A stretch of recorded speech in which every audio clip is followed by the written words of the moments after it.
Hi, it's Rabbi Skolnik here. I'm delighted to have this opportunity to share some words of Torah with you about Parashat HaShavua this week, which is Parashat Mishpatim.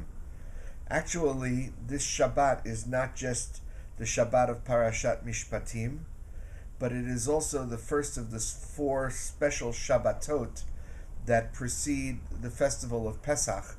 It is Shabbat Shkalim, and we read a special Maftir Aliyah from a second Torah, as well as a special Haftorah, or prophetic portion. I'll say a little bit about Shabbat Shkalim in a moment, but first a word or two about Mishpatim. Last week in Parashat Yitro, we read of the revelation of Torah on Mount Sinai, the episode of God descending, as it were, onto the mountain, and sharing the Torah with Moshe, who was in turn to teach it to Bnei Israel, to the children of Israel. It was a remarkable set of chapters as the Torah goes. As I discussed last week, it was the Torah speaking about the revelation of the Torah. We had great insight into Moshe's relationship with his father-in-law, the nature of his relationship also with the children of Israel, and slowly but surely we are learning a lot about Moshe's personality, his work, his family, and what drives his mission. Parashat Mishpatim segues into a very different agenda, and that is not about the experience of revelation or the fact of revelation, but rather Moshe's effort to take that experience of revelation of Torah and teach it to Bnei Israel, to the children of Israel. So literally the opening words of Parashat Mishpatim are Ve'ele HaMishpatim Asher Tasim Lifneihem. These are the laws that you shall place before them. It's the first time that we have Moshe, or anyone for that matter in the Bible, trying to systematically give the Israelites instruction about the society that they are intended to create, which will be predicated on the principles of Torah as revealed at Sinai. This is a monumental seismic shift in both the content and the style of the Torah reading.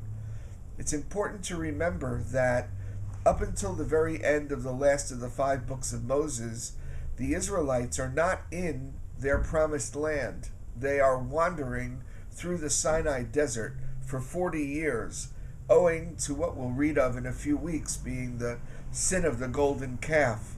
So it takes them a long time to make their way from the exodus from Egypt to crossing over into Jericho from the eastern bank of the Jordan, from Transjordan. So all of these instructions that Moshe is giving Bnei Israel are really intended to inform the society that they are supposed to create when they are sitting in their land, on their land, working their land, and not under the rule of any other power. These are all about how do you govern when you are in charge.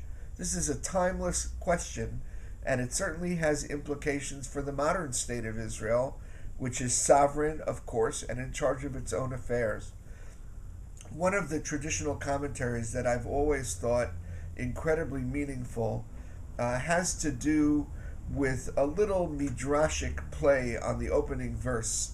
Ve'ele hamishpatim asher tasim lifneihem. These are the laws which you shall place lifneihem, before them. All of the laws that we're reading about in Parashat Mishpatim, particularly the first set of laws that we read of, are in the category of what the rabbis would later call Ben Adam Lachavero. They are about interpersonal relationships. We have, as you know, a set of 613 mitzvot, or commandments, that represent the behaviors that we are supposed to live by as Jews, living according to God's will. Some of them instruct us how to behave vis-a-vis God. Others of them instruct us how to behave vis-a-vis our fellow human beings. this little drash on the verse says that these are the laws that you should put lifneihem, you should put first. And it starts out by talking how you treat the Eved Ivri, how you treat the indentured Hebrew slave among you. These are laws of interpersonal relationships. They're laws of fairness and equity and social justice. They're laws that govern a lot of what would ultimately become tort law in Western culture. They're talking about the creation of a just society. They're not particularly focused on ritual. They're not talking about what our obligations are vis-a-vis God.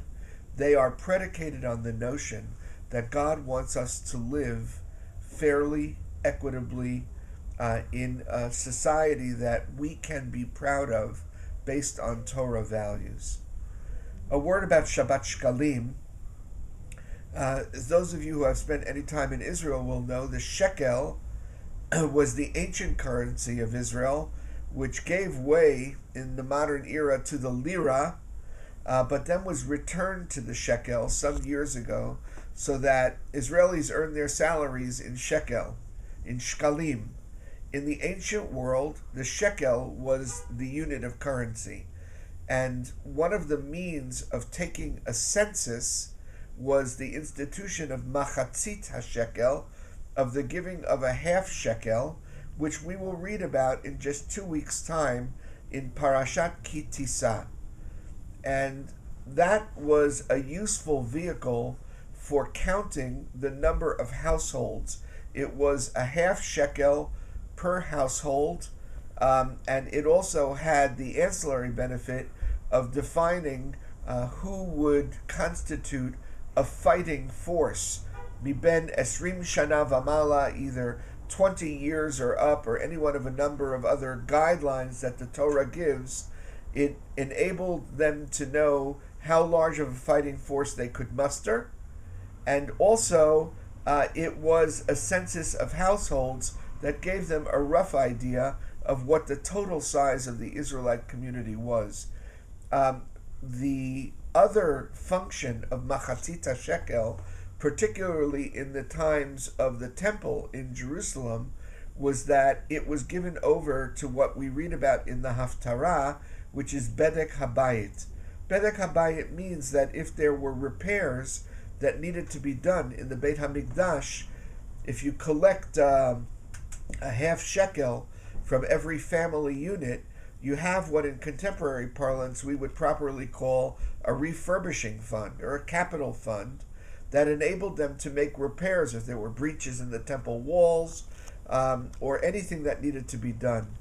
We read this portion now, and it is an early harbinger of the festival of Pesach, because the collection in the ancient world was done in advance of the festival of Pesach, when it was known that because of the requirement to come to Jerusalem on the Shalosh Regalim, on the major pilgrimage festivals, huge numbers of people would be descending on Jerusalem and coming to the temple to offer their paschal sacrifice. So in order to make sure that the temple looked as it was supposed to look, they collected this money and used it on refurbishing the temple. If you think about a contemporary synagogue, if you know that you're going to have unusually large numbers of people coming on, let's say, Rosh Hashanah and Yom Kippur, most synagogues will do their best to look their best during the high holidays, because that's when most of the Jews show up. You could be sure that in ancient Jerusalem, on Erev Pesach, when everyone was required to bring their sacrifice, they would be at the temple in Jerusalem. So this fund was collected to enable them to make the necessary repairs. Shabbat Shalom.